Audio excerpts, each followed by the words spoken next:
Por la gracia de Dios continuamos nuestra serie de Colosenses capítulo 3, que hemos llamado Cristo sobre todo. En la mañana de hoy continuamos ya con la parte aplicativa, práctica. Toda la Biblia es práctica, pero a veces nos toca escuchar algunos mandamientos, cosas que tenemos que hacer. Es lo que la Biblia llama los imperativos, los mandatos, esa parte que a ti y a mí nos toca que nos recuerden. Y continuamos entonces viendo esos imperativos en Colosenses capítulo 3. Vamos a leer y a estudiar hoy del versículo 5 hasta el versículo 11 de Colosenses capítulo 3. Acompáñame ahí, por favor, es la página 1213. Si tienes una NBLA. Colosenses capítulo 3.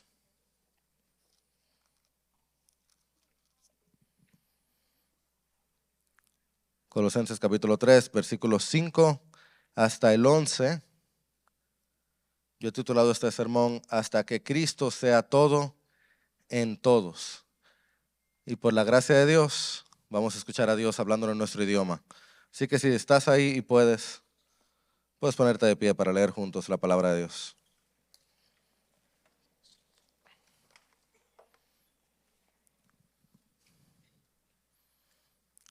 Eso es lo que Dios nos va a decir. Por tanto, consideren los miembros de su cuerpo terrenal como muertos a la fornicación, la impureza, las pasiones, los malos deseos y la avaricia, que es idolatría. Pues la ira de Dios vendrá sobre los hijos de desobediencia por causa de estas cosas, en las cuales ustedes también anduvieron en otro tiempo, cuando vivían en ellas.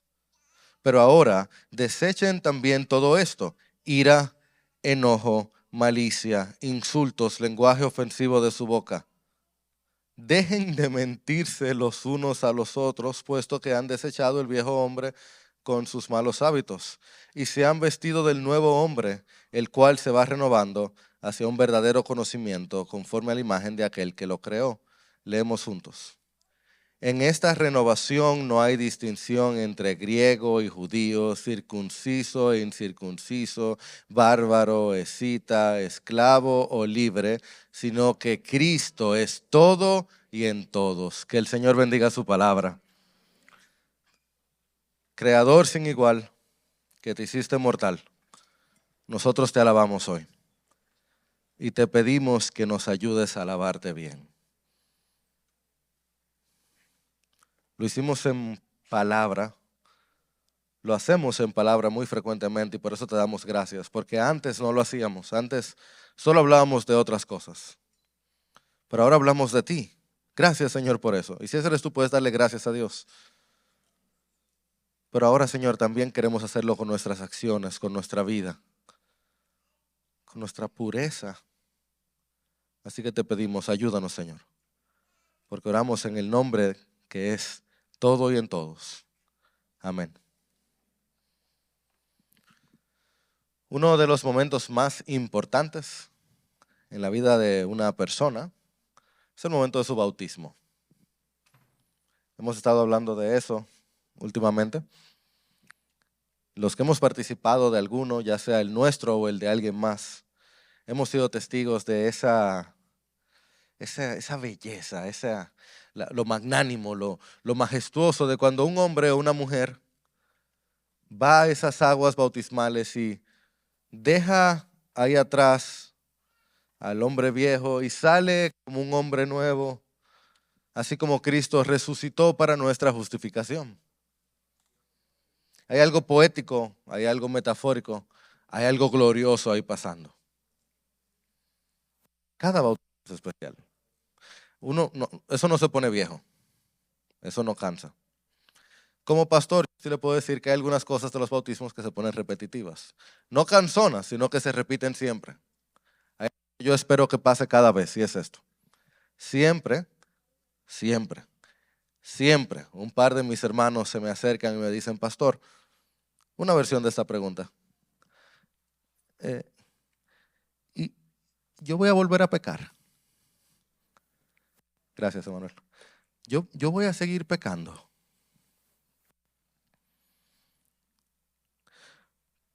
Es como cuando uno va a lavar el carro, y no que va a llover, aunque sí, si tú vas a lavar el carro ese día va a llover. Pero no es eso, es la duda que a uno le viene, como cuando uno siente que uno encontró el lugar donde lavan bien el carro, donde le ponen ozono por dentro. Y cuando uno lo ve limpiecito por fuera y cuando uno se monta le da como un olorcito. Y uno dice, no puede ser. No, no, eso no huele mal. Pero luego se monta otra vez y uno dice, hay como un olor. Ese sentimiento que uno tiene de, ¿será que no quedó tan limpio como yo pensaba? Uno dice, eso no es nada, pero ¿y si hay algo? Porque es que nos pasa que aún después de uno creer en Cristo, uno empieza a darse cuenta de que todavía hay viejos impulsos, de que hay viejos hábitos, de que hay viejos pecados que vuelven a sacar su horrible cabeza. Y díganme si esto no es verdad. El que ama a Jesús no quiere pecar. ¿Quién dice amén? Uno no le quiere fallar a aquel que murió por nosotros, pero si estamos caminando con Jesús, ¿cómo dejamos de pecar? De eso habla nuestro pasaje. Así que vamos a ver hoy horribles conductas, fuertes mandatos para nuestro bien. Y entonces vamos a empezar a hablar de una palabra que los cristianos tienen mucho tiempo hablando de ella, que se llama mortificar. Así que le dejo esta hoja de ruta. Debemos mortificar, primero, el qué, segundo, por qué y tercero, cómo. Mortificar el qué, por qué y cómo. Y esta es nuestra idea central. Si odiamos lo que Dios odia, disfrutaremos más a Cristo en medio nuestro. ¿Están listos? ¿Estamos listos? Entonces veamos qué debemos mortificar. Bueno, pastor, lo primero que tenemos que mortificar es esa palabra. Entiendo, sí. La palabra mortificar no lo usamos en el día a día a menos que no vivamos de la bachata. Esa no es una palabra que uno utiliza regularmente, pero es una palabra que, les sea franco, deberíamos usar más. Es una antigua palabra de la iglesia. Significa literalmente hacer morir. Viene del latín, de mors, facer, hacer morir. Es la manera como la iglesia se ha referido a machacar la carne. Seguro has escuchado la frase clásica de John Owen: mata el pecado o el pecado te matará a ti. Eso es mortificar. No tiene que ver con entristecer o avergonzar o dar envidia. Esa es la manera como la cultura se ha apropiado de la frase. Pero lo que la frase quiere decir es lo que dice al principio de nuestro texto. Dice, consideren los miembros de su cuerpo terrenal como muertos. Léase, mortifiquen sus miembros. Que lo consideren como muertos es una traducción bien suavecita de lo que la palabra te está diciendo, que es literalmente, hagan morir. Casi diciendo maten sus. No dice maten literal porque hay gente que se atreve a hacerlo, como ha ocurrido en la historia de la iglesia, pero lo que te está dejando ver es, pastor, pero Pablo no dijo que no tiene que ver con eso. La vida cristiana tiene aparentes contradicciones que necesitamos. Vamos a verlo mientras sigamos leyendo. Dice, mortifiquen su cuerpo terrenal. Considérenlos como muertos. ¿Pero a qué? ¿A qué? Aquí es que viene para que veamos la gran diferencia con las reglas terrenales y las normas que a nosotros nos gusta poner. ¿A qué? Miren esta listica, este grupito de 5 amiguitos. A. 1. La fornicación. 2. La impureza. 3 y 4. Las pasiones y los malos deseos. Y 5. La avaricia. Yo veo 5 gente así, yo cruzo la calle. Primero, fornicación. Vamos mal. Esa es una palabra que nosotros conocemos, porneia, de donde sale la palabra pornografía. Normalmente no le gusta usar el original, pero aquí es importante porque es una palabra tan común que se refiere principalmente a los actos de inmoralidad sexual, a los actos de sexualidad prohibida por Dios. ¿Qué sexualidad es aprobada por Dios? los actos fuera del matrimonio como Dios lo ha designado. Aquí lo traducimos como la fornicación. Dice, mortifiquen todo lo que tenga que ver con eso. Sus miembros no tienen nada que ver con eso. Segundo, la impureza. Aquí estoy viendo actos.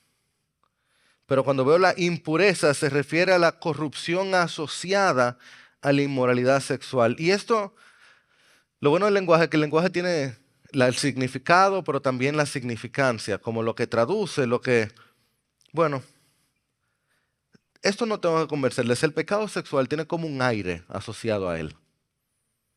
Como que te da un way, tú lo dices, ustedes conocen personas que antes de que caigan sexualmente, te dan como una vibra que tú dices que eso no, esa persona tiene como un aire raro, ¿verdad?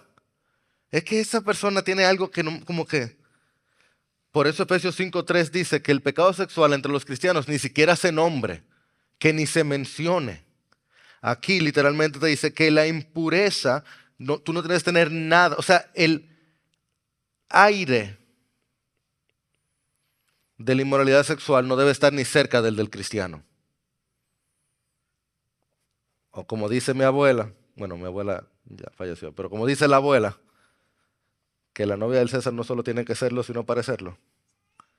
En cuanto a la sexualidad, el cristiano se aleja de la impureza. O sea, el testimonio sexual del cristiano es como, wow, no, tú no tienes nada que ver con eso. Si la fornicación es el acto, la impureza es el aire, las pasiones y los malos deseos que van juntos son los anhelos. Pasiones bien pudiera traducirse como lujurias.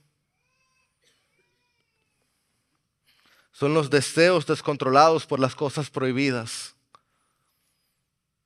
Y como la mayoría somos adultos, no tengo que explicarles de más cómo luce eso.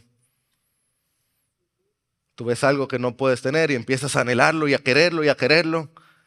Y Pablo dice, tan pronto eso empieza, mátalo. Considérate como muerto, mortifícalo. Y dice, los malos deseos son querer más de eso que está mal. Está mal, pero yo quiero un poquito más. Y se vuelve este círculo vicioso. Y entonces todo confluye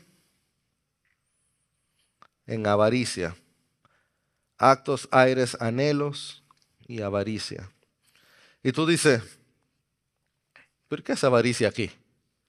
Porque todos los otros son pecados sexuales, ¿cierto? Y de pronto aparece avaricia.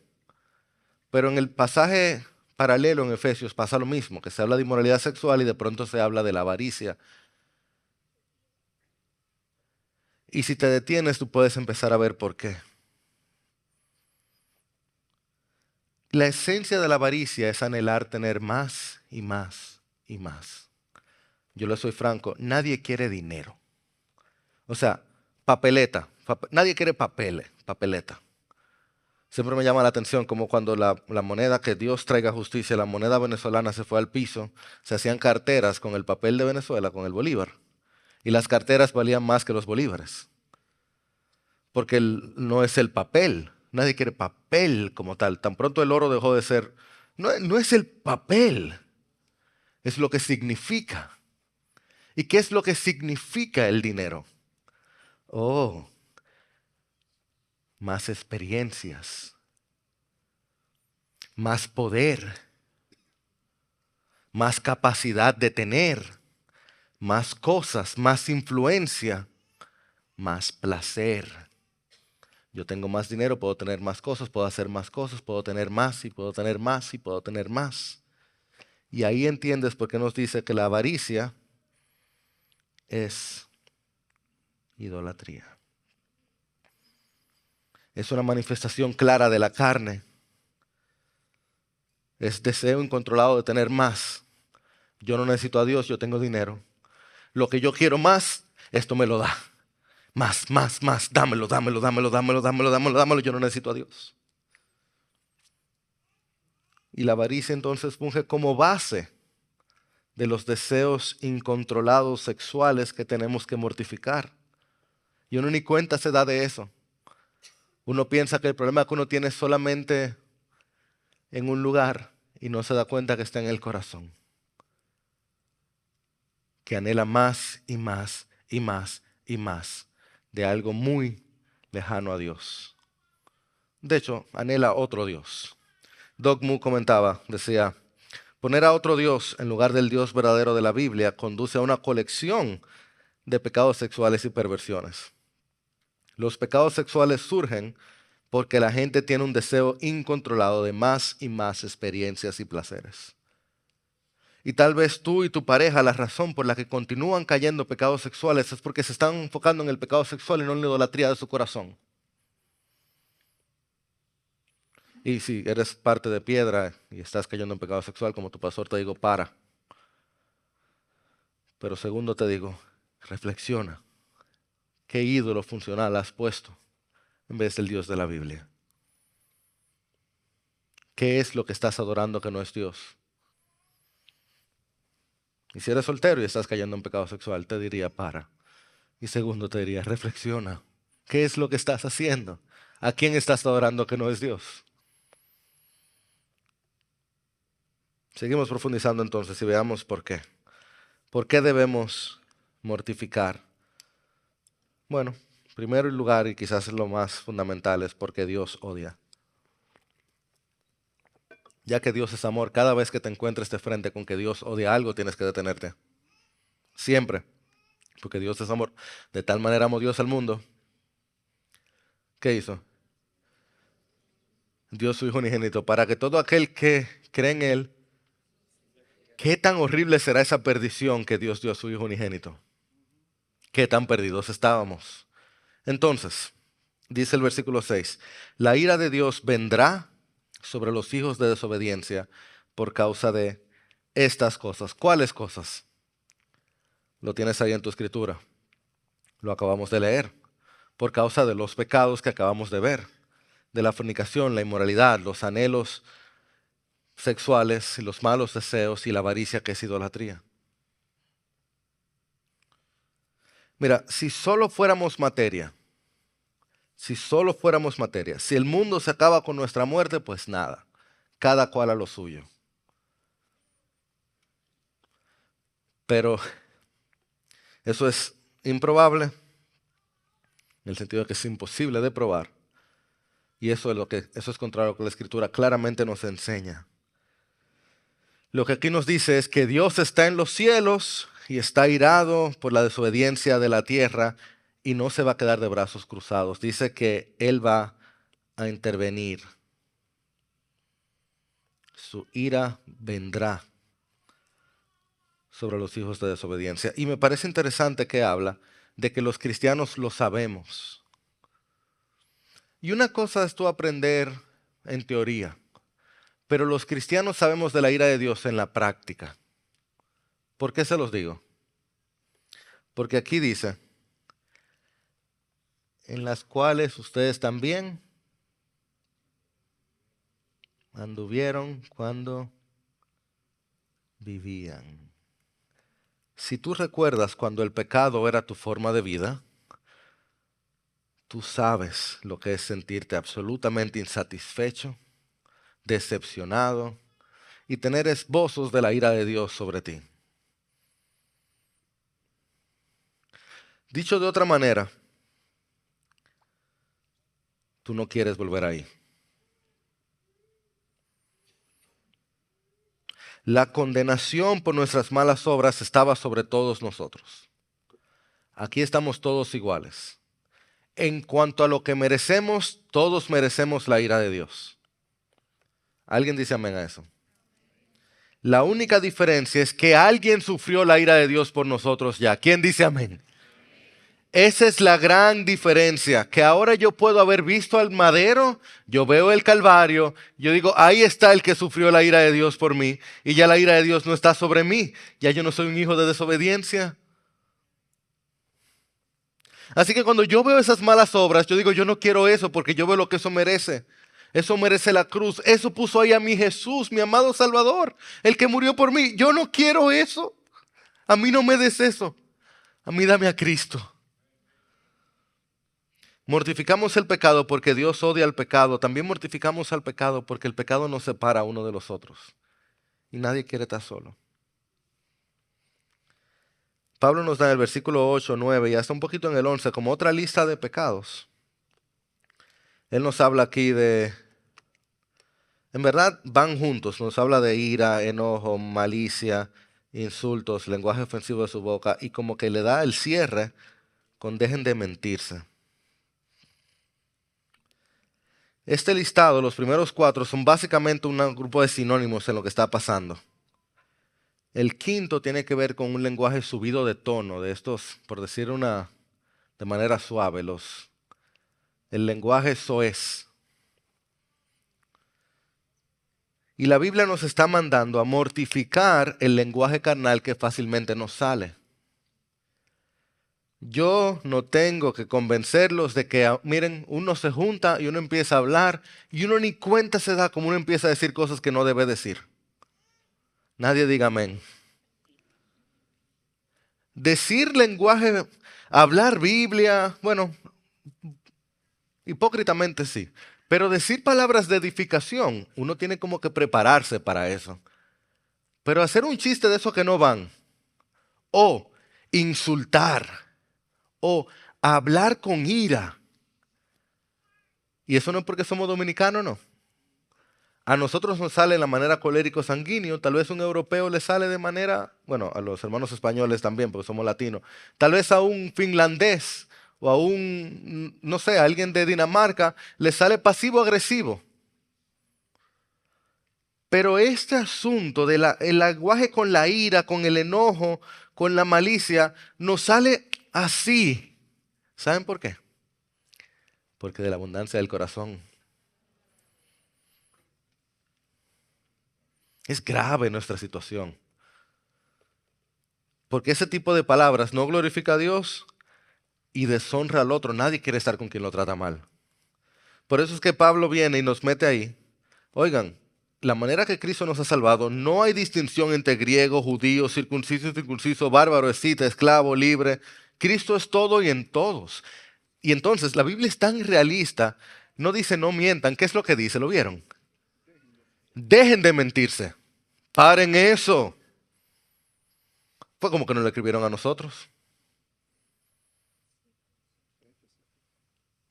De hecho, así fue. Piedra angular, dejen de mentirse. Pastor, pero ¿qué? Es que entonces la gente va a saber quién yo soy. Ah, Dios ya sabe. Y esa soledad que tú sientes, es que yo no encuentro mi grupo porque estás mintiendo. No estás siendo quien eres. Esa cultura que deberías tratar de promulgar y de vivir, no la estás viviendo. Y eso no tiene lugar en la iglesia de Cristo. Así que ese tipo de lenguaje, mortifícalo, ahógalo. O va a ahogar tu iglesia, va a ahogar tu comunidad, te va a ahogar a ti. Y va a ahogar tu disfrute de Dios. Y además, no te sirve. Ese lenguaje no te sirve. Es la realidad. Uno proyecta quién uno es. Nosotros proyectamos quién somos. Gracias, Aram. Por ejemplo, para una entrevista de trabajo, uno se viste con la ropa que uno quisiera que le dieran en el puesto.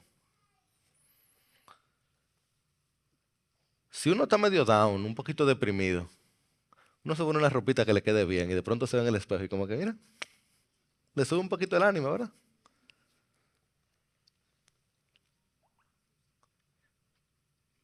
Por otro lado, hay lugares en nuestra ciudad en el cual si tú pasas a cierta hora,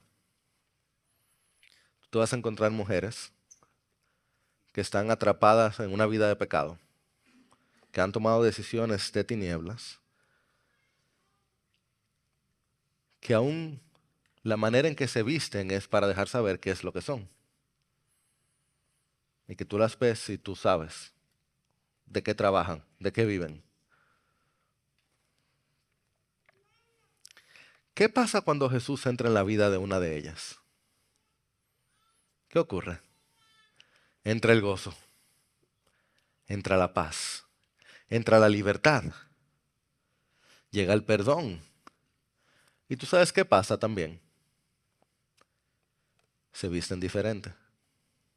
Eso no es. Si tú le pides que se pongan la ropa anterior, ellas te dicen que no. Ven esas ropas y te dicen, es que esa ropa lo que me trajo fue ira. Esa ropa lo que me trae es dolor.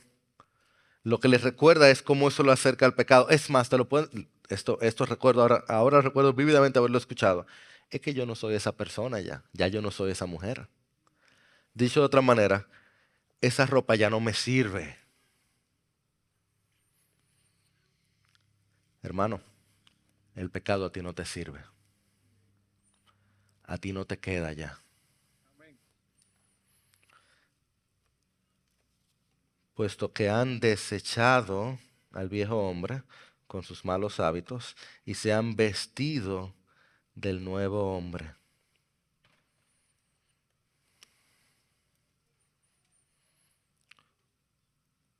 Tú te quitaste a Adán y te has vestido de Cristo. Las ropas del pecado están hediondas, mal usadas. No te las pongas. No te sirven. No te quedan. Es que yo sé que tú estás acostumbrado a ella. Yo también. Quémalas. Mortifícalas. Bótalas. Uno le tiene cariño. Mátalas.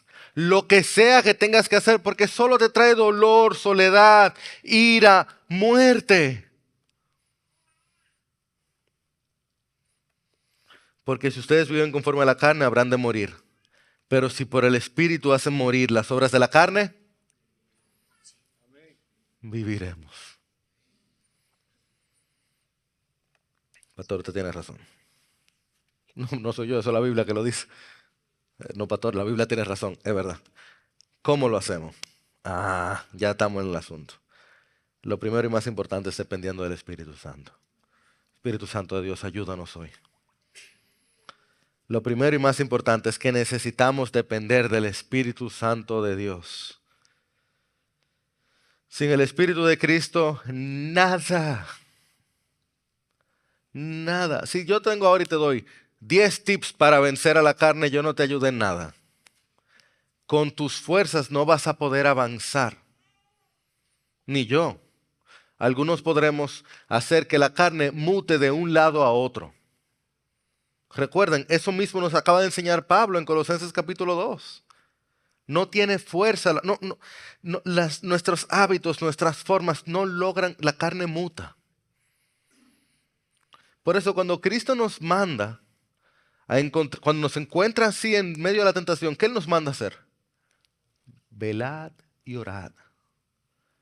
Velen y oren, pidan, claman. Oigan, los que somos es mendigos. Es tirarnos en el piso y decirle, Dios mío, ayúdame. Dios mío, dame fuerza. Dios mío, protégeme. Dios, no me dejes caer en tentación. Dios mío, líbrame del mal. Dios mío, yo no puedo. Dios mío, glorifícate en mí. Dios mío, ayúdame que yo no puedo solo. Dios, mándame a alguien que me ayude. ¿Y tú sabes qué dice la Escritura? Que si tú pides conforme a su voluntad, Él te oye. Él no va a rechazar a un hijo de Él que le esté pidiendo, Dios mío, ayúdame que yo no puedo con este pecado. El problema está que nosotros estamos pidiendo con un lado de la boca y con la otra estamos haciendo planes para el pecado. Pero decía John Owen también, ¿puede un hombre más fácilmente ver sin ojos o hablar sin lengua que mortificar verdaderamente un pecado sin el Espíritu? Así que pidámosle, Dios mío, Señor, Espíritu de Dios, ayúdanos a ser libres de la maldad. Eso en primer lugar. Segundo lugar, tenemos que mortificar nuestros pecados despiertos a la lucha.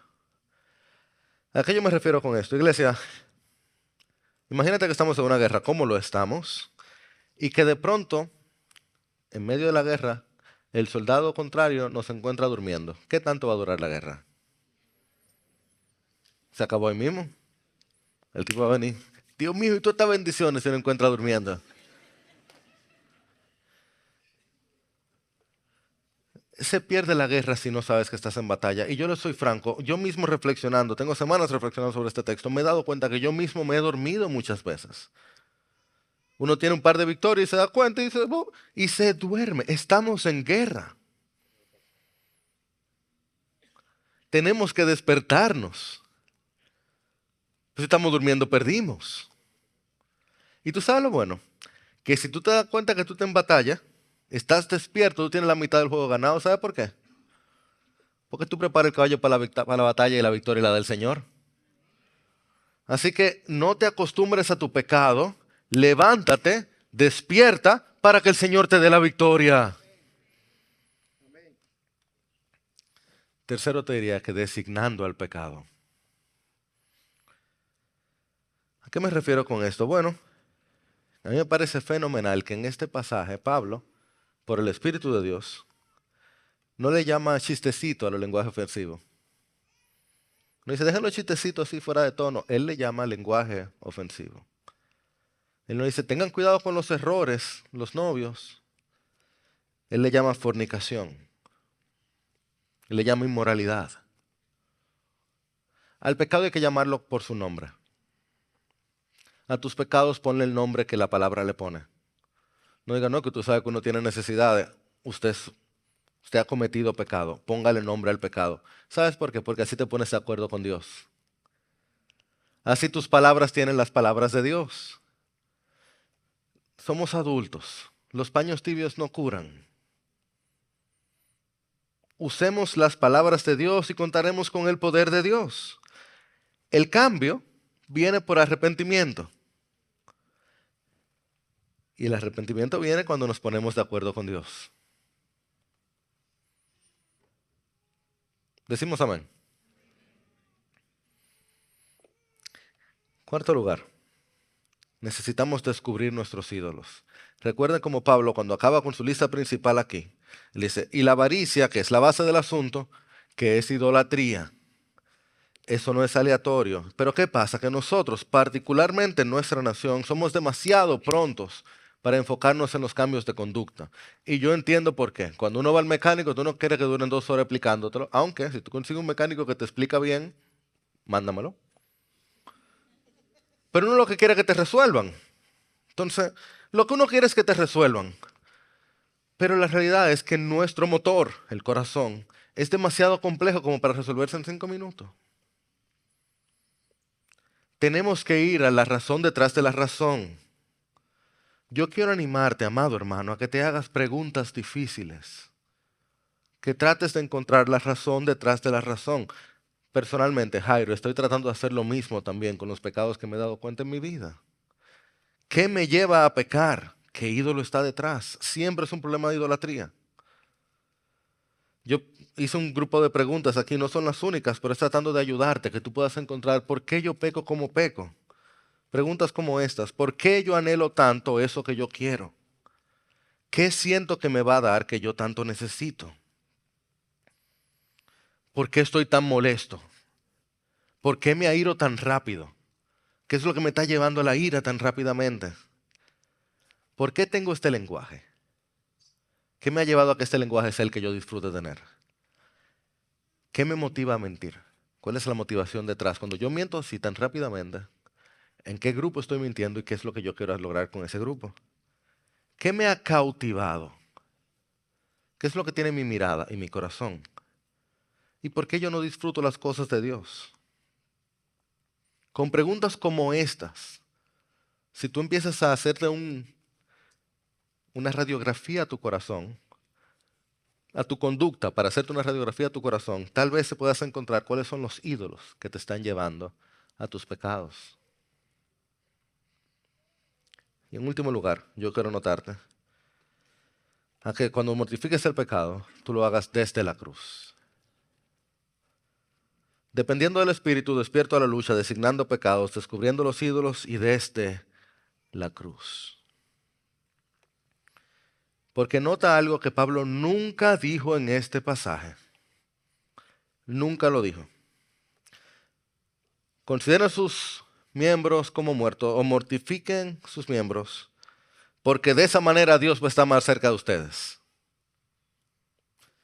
Mortifiquen el pecado, mortifiquen la carne y así es que van a vencer.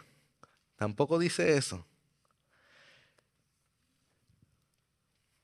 Nunca dice, a los que mortifiquen más sus pecados, Dios los ama más. ¿Qué es lo que Él sí dice?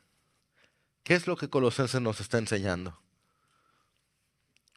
Que porque hemos resucitado con Cristo, que porque hemos muerto con Cristo, que porque nos hemos vestido de Cristo, que porque Cristo ha creado un nuevo hombre, hagamos morir lo terrenal en nosotros.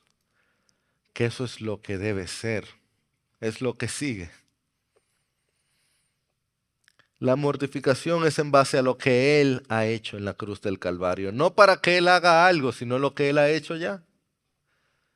Y a mí me sirve verlo así. Esta es la diferencia de correr para ganar un premio y correr para salvar nuestra vida.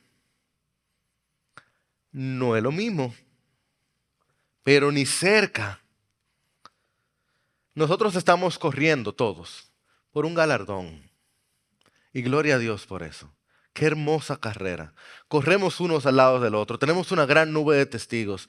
Y miren, correr hasta bien no hace. Perdemos una librita. Se mejora nuestra condición cardíaca. Estamos aquí corriendo. Tenemos a nuestro hermoso ejemplo que corrió la carrera delante de nosotros.